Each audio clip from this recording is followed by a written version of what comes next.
I'm an artist. I've been practicing art every day my whole life. I first picked up the cello when I was 6 years old, and every day I trained to master the instrument intensely. And by the time I was 16, I got into Juilliard.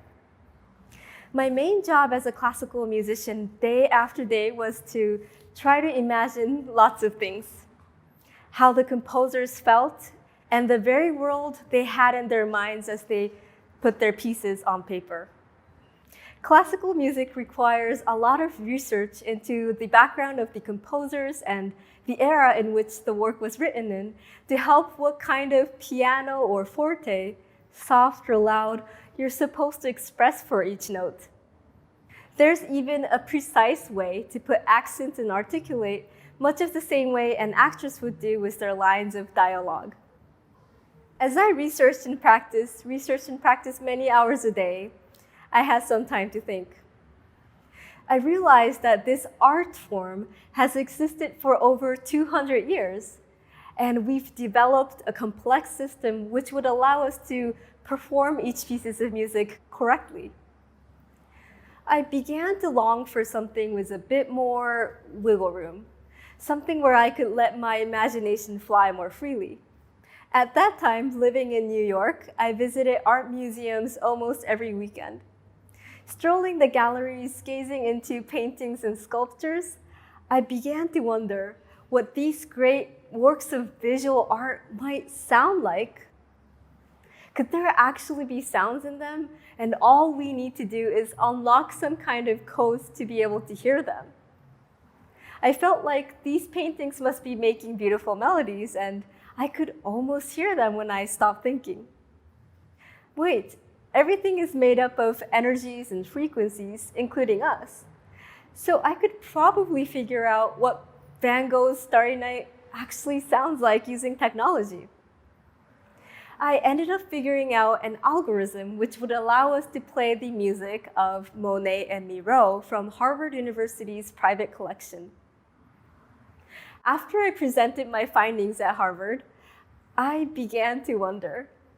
I know it's supposed to be silent, but what if the universe itself might make sounds too? Sure enough, outer space is literally filled with a beautiful bouquet of sounds. Fun fact, the Earth is resonating in C#. When I began incorporating my cello performance with the sounds from the universe, I thought, wow, now this is super freeing. What greater wiggle room for creativity is there than the universe?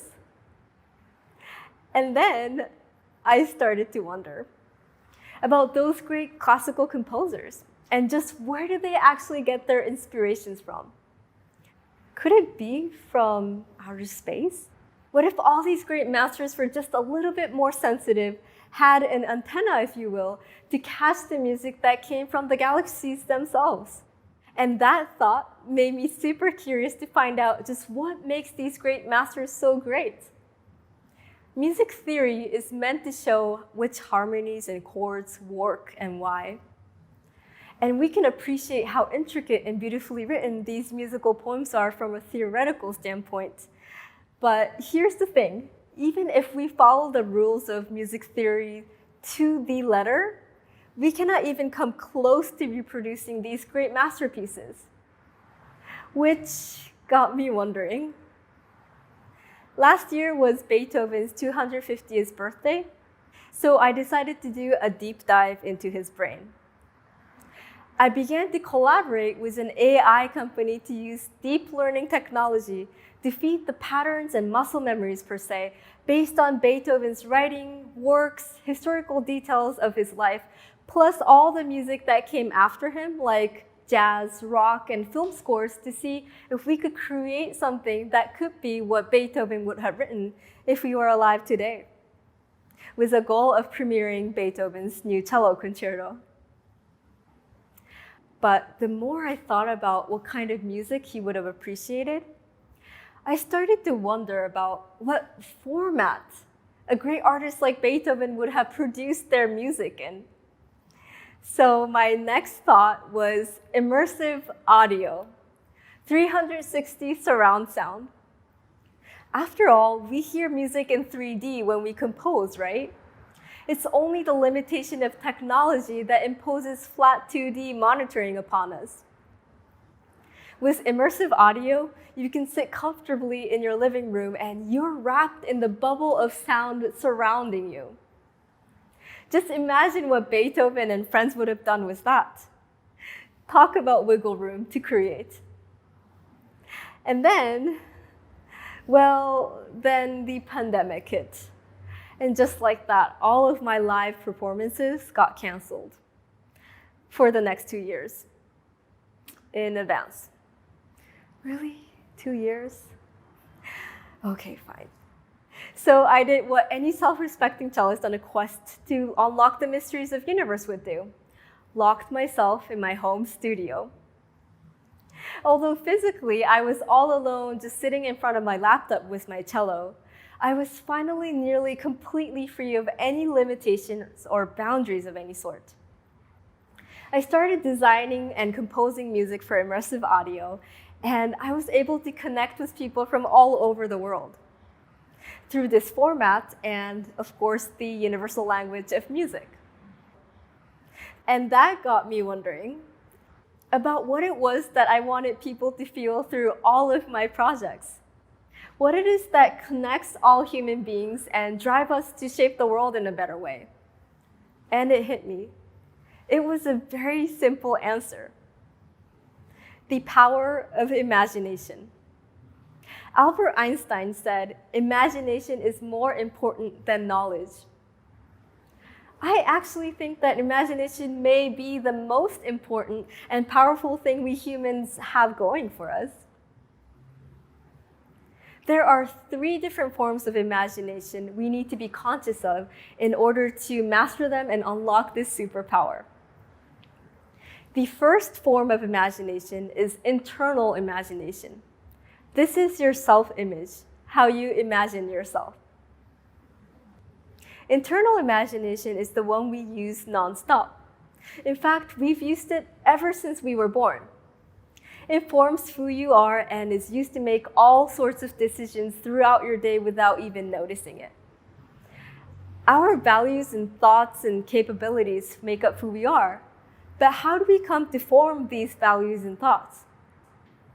As infants, we first learn a language, and then we're taught to do things like brushing our teeth every day. There are many habits we repeat so many times in our lives that we don't even think about anymore. For example, when we get up in the morning and go to our closet, we pick out something to wear suitable for what's scheduled that day. We don't ever stop and think about whether we should put clothes on or not. That part is already given, in most cases. Much of our self-worth is based on comparison. We all want to believe that we are special, that we have a purpose in life. We all want to somehow make changes in the world. I read that over the past 10 years, the suicide rate at 2 top-tier high schools in Silicon Valley were several times higher than the national average. These kids are expected to be brilliant. They're constantly pushed to achieve extremely high GPAs. The competition is fierce. If one of them were to move and enroll to a typical high school, they will most likely be at the top of their class. And most likely, 90% or more of their daily stress would immediately disappear. We base our value and self-worth on what we know, and that comes from constantly comparing ourselves to those around us. We live our lives without even questioning why we're comparing ourselves or why we do a lot of what we do for that matter. Much of it comes from survival instincts. These do serve a function being on autopilot. We're much safer and happier when we're in the center of a herd or large group being chased by a lion. We feel the same feeling of safety and security when we have many social media followers and likes. Survival instincts gives us a sense of immediate gratification. If we can learn to recognize and control survival instincts' false beliefs and habits, we can be more in touch with something inside us that knows no limits or boundaries. If you harness this power, it can truly be transcendent. You can choose to swap the old self-image or imagination of yourself with something new and exciting. This brings us to our second type of imagination, which is the external form. This imagination extends a little beyond yourself, how you experience the world. Yuval Noah Harari, the author of *Sapiens*, talks about money being one of the most successful stories ever told. Money in and of itself has no objective value. But then some master storytellers like big bankers and finance people say, hey, look at these pieces of paper. It's actually worth 10 bananas. And it works. Try doing that with chimpanzees. Doesn't work. What's going on is the workings of external imagination. We are told this story generation after generation, and it becomes part of our core belief system. Every organization is made up of many others, all just like us. When you visit a foreign country, you might feel a noticeable difference the moment you step off the plane. And that's directly because of every individual who makes up the collective image of that place. We each imagine ourselves playing certain roles, and we play them really well. But imagine someone who works at a VIP check-in at Ritz-Carlton in Tokyo suddenly transplanted into a grimy gas station off some country road. Can you imagine stopping there for gas and how wonderful the experience could be if that VIP hostess filled your tank? Very hard to imagine, but it makes you think about how we don't typically see or hear people beyond the roles we believe we're playing. But the reality is that we're only limited by what we imagine to be the norm. This world is full of rules that we imagine into existence. But the truth behind the curtain is we're making history together as we live. We are the library. We are the university. We are the governmental body. We are the science. We are the art. We represent our imagination wherever we are. Over the years, I've encountered a whole lot of musicians trying to express their identities in many different ways. In school, I had thought of musicians as healers. We're able to move people's hearts and connect them and spread happiness and love all over the place. But when I got out into the real world, what I began to see were more artists dropping that vision in order to get where they want to be in their career. They imagine that it is more important to do whatever it takes to succeed. Their imagination of a better world is one of them on top at any cost. We need to imagine what we do has a huge effect. We must question why we're doing what we're doing, and not simply act out of belief that we're formed by learned habits or even out of survival instincts. Imagine the community you want to create and represent.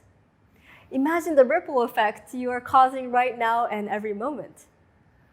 This starts with how you interact with the very next stranger you meet. When you are operating in a state of inspiration, you're likely to be happier, more grateful, and more attractive. Your eyes light up and you smile wider. And that directly affects the other people you meet. And this brings us to our final form of imagination, which is execution. This imagination means taking the internal imagination of yourself, your new unstoppable self, adding that with your external imagination, how you view the world, and then manifesting or materializing the result. Creating art is super exciting for me. Imagining the sounds in the paintings of Monet, or learning that the universe is filled with sounds and being able to hear them. Or thinking about what composers like Beethoven may have had in mind as he wrote his Ninth Symphony. Or imagining what his latest hit would be with help of deep learning technology.